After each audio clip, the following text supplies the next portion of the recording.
Nicholas Martusiagen, saat ini mahasiswa di Fakultas Hukum Universitas Indonesia.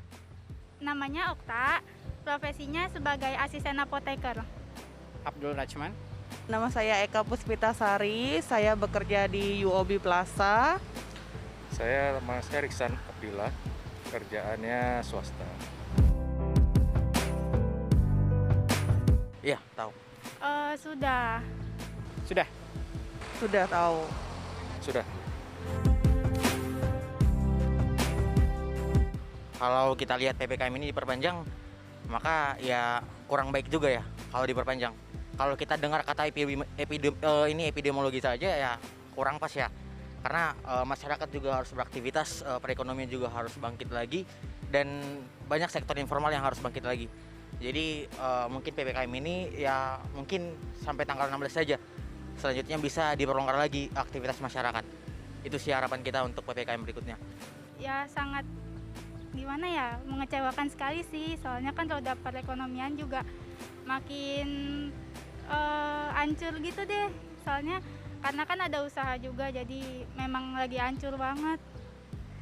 Positif untuk menekan laju penyebaran coronavirus disease COVID-19, utamanya varian Delta. Sebenarnya sih ada plus dan minusnya ya. Kalau untuk plusnya jalanan nggak macet. Terus kalau minusnya ya apa ya, mungkin untuk para pedagang gitu-gitu, restoran terutama ya, dia jadi berkurang untuk yang datang gitu, pelanggannya jadi berkurang karena kan dibatasin. Ada baiknya memang diperpanjang itu, tapi ada sisi buruknya ya ruang lingkup kita agak terbatas.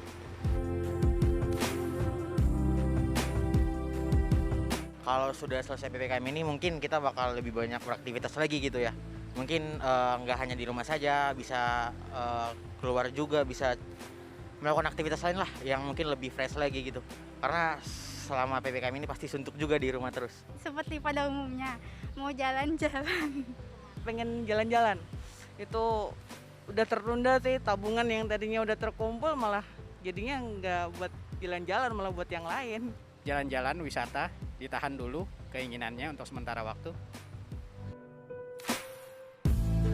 Untuk kedepannya sih kalau bisa lebih dilonggarkan, terus juga penggalangan vaksinnya juga sih lebih mungkin digencarkan kembali. Ya, yang pasti harus ada beberapa penyesuaian, terutama untuk mobilitas penduduk, dan ada beberapa hal yang persyaratan perjalanan harus dimulai dilonggarkan. PPKM ini tidak perlu diperpanjang lagi, cuman paling-paling dari regulasinya saja yang dibuat agak mirip dengan PPKM lah. Kita sangat berterima kasih ya karena sudah memberikan waktunya, bahkan memberikan nyawanya untuk menangani pandemi COVID-19 ini. Dan kita berharap Nakes tetap selalu memberikan yang terbaik lah untuk Indonesia dalam penanganan pandemi ini. Oh, semangat terus, semoga diberikan kesehatan selalu. Tenaga kesehatan sebagai garda terdepan, terima kasih. Ucapan terima kasih yang tak terhingga karena mereka Indonesia saat ini masih bisa terselamatkan dari kolapsnya akibat dari COVID-19.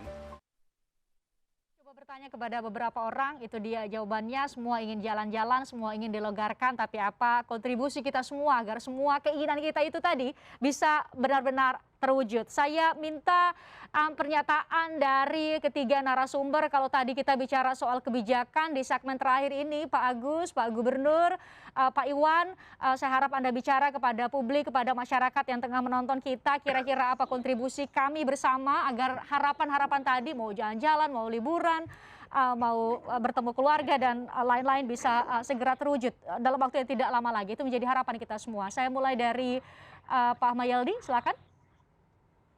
Baik, terima kasih Mbak. Sebagaimana pesan Presiden kepada kita semua, dan saya masih ingat pesan Presiden bulan Februari awal tahun yang lalu, yaitu antara kedisiplinan masyarakat dengan prokes dan pergerakan ekonomi, inilah dua roda yang mesti tetap berjalan.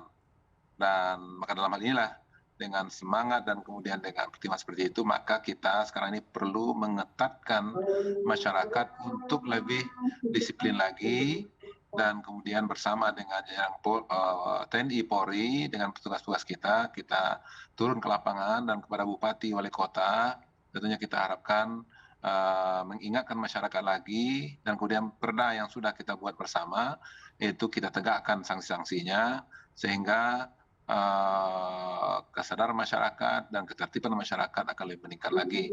Dan pada saat yang sama, sebagai harapan masyarakat tadi juga ekonomi juga bisa bergerak, sehingga dua roda ini tetap berjalan, dan sehingga memang pertumbuhan ekonomi kita, perekonomian kita juga bisa lebih baik untuk ke depannya. Demikian. Komitmen untuk memberikan pelayanan terbaik, baik itu kesehatan, pemenuhan kebutuhan pokok pada masyarakat di Sumatera Barat, bisa Anda lebih tegaskan lagi, Pak Gubernur, silakan. Ya, kepada warga masyarakat di Sumatera Barat dan juga di mana saya berada, mari kita disiplinkan setiap diri kita, keluarga kita dengan protokol kesehatan, protokol COVID-19. Dan insya Allah kami sebagai aparatur pemerintah tentu mesti melaksanakan tugas, karena memang setiap hari, setiap pekan kami dievaluasi oleh Menteri Menko Perekonomian untuk segala sesuatu berkaitan COVID. Demikian juga Menko Marves juga kita evaluasi, dan kemudian Mendagri juga demikian. Jadi dalam satu pekan itu berapa kali kita evaluasi, maka itu ini juga mendorong kita untuk maksimal lagi untuk melaksanakan tugas-tugas kita dalam pelayanan kepada masyarakat. Pak Iwan, terima kasih Pak Gubernur. Pak Mayaldi, Pak Iwan, termasuk para epidemiolog mengatakan bahwa kuncinya sekarang adalah di kedisiplinan masyarakat. Anda bisa sampaikan kepada kami seberapa penting, seberapa menentukan kedisiplinan kami terhadap protokol kesehatan, terhadap apapun kebijakan yang ditetapkan oleh pemerintah, agar sama-sama kita bisa jaga penyebaran COVID-19 tidak semakin meluas. Ya, jadi untuk mengendalikan wabah ini kita perlu kerjasama antara masyarakat dan pemerintah gitu. Jadi kita nggak bisa menyerahkan pada masyarakat saja atau pada pemerintah saja. Nah, kepada kita perlu melakukan kesehatan dengan baik, dengan benar dan konsisten. Kemudian pemerintah perlu melakukan testing dan tracing yang banyak, yang sesuai gitu kan. Jadi kalau ada kasus harus segera di tracing, harus segera diisolasi kalau dia positif. Nah, itu juga perlu kerjasama dari masyarakat supaya mau kalau di tracing gitu. Kalau ada temannya yang positif, kemudian dia di tracing, disuruh periksa, itu mau mestinya untuk tujuannya untuk apa? Untuk mengurangi penyebaran COVID-19 ini.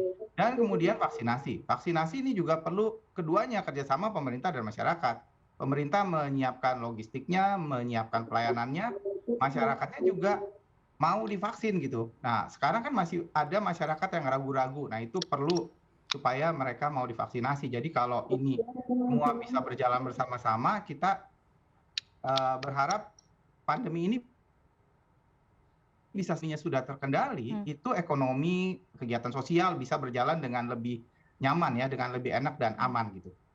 Bisa bekerja, itu dari saya. Bisa bekerja, bisa jalan-jalan, bisa keluar rumah lagi, asal taat protokol kesehatan, itu yang menjadi harapan kita semua. Pak Agus, kalau catatan dari Anda?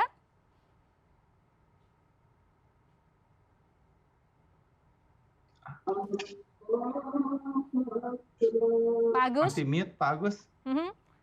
Pak Agus, saya minta dibantu untuk di-unmute. Ya, Nah. jadi begini, tadi sudah soal testing, tracing, betul, itu harus dilakukan dengan ketat dan pencatatannya juga. Kemudian terakhir sekarang, dari tadi pagi juga diteleponin banyak orang soal vaksin. Vaksin di Jakarta oke, tapi di daerah itu sulit. Masih sulit, masih pakai syarat macam-macam. Nah, jadi kalau sudah, karena begini, vaksin Sinovac sudah mulai habis di daerah-daerah, saya sudah cek ke Pak Menkes, katanya sudah datang. Tetapi di beberapa daerah, Jawa Tengah, Jawa Timur, itu sulit carinya, sebentar daftar sudah penuh. Lalu yang ada AstraZeneca. Tolong diberitahu pada publik bahwa kalau yang pertama Sinovac, apakah harus pakai Sinovac yang sama ataukah boleh yang lain? Itu hari ini membingungkan masyarakat banyak. Karena kondisi vaksin di lapangan berbeda dan masih sulit. Kalau di Jakarta mudah. Ya.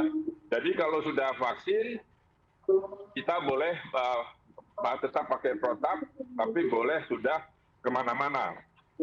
Sekali lagi data itu harus bisa online sehingga tidak menyulitkan pelaksana di lapangan.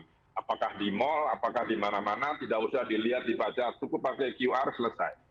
Ya, jangan macam-macam karena ini sulit, jadi tolong semua dipermudah. Itu saja dari saya. Semua dipermudah. Satu lagi ada. Apa? Ya, satu lagi bahwa jangan sering merubah peraturan perundang-undangannya. Karena itu membingungkan daerah. Mungkin Pak Gubernur paham. Karena kalau nanti itu akan menghambat pencairan dana. Karena baru akan diikuti peraturan yang minggu ini, tiba-tiba minggu depan sudah berubah. Ini pasti bingung daerah. Dan itulah yang selalu menghambat pencairan dari dana untuk COVID. Oke. Kebijakan diharapkan konsisten, tepat sasaran, segala sesuatu dipermudah agar masyarakat juga mudah mendapat akses terhadap vaksin, obat-obatan, pelayanan terhadap atau pemenuhan terhadap kebutuhan, pelayanan kesehatan. Itu yang membuat kami semua bisa sama-sama menahan diri, bersabar untuk menaati protokol kesehatan, tetap ada di rumah. Bapak-bapak, terima kasih banyak sudah bergabung di Forum Peristian. Kita harus menyesuaikan diri dengan keadaan. Zoom kita tampaknya hari ini ada gangguan audio, tapi kami harapkan di pasal televisi Anda, pemirsa, bisa diterima dengan baik hasil diskusi kami pada hari ini. Sama-sama mari kita jaga protokol kesehatan, kita bersabar untuk sementara waktu agar kita bisa kembali normal, nanti itu menjadi harapan kita semua. Tentu dengan ketaatan kita terhadap protokol kesehatan. Saya Christian Grich, salam sehat selalu untuk Anda semua yang menyaksikan kami. Sampai jumpa. Terima kasih.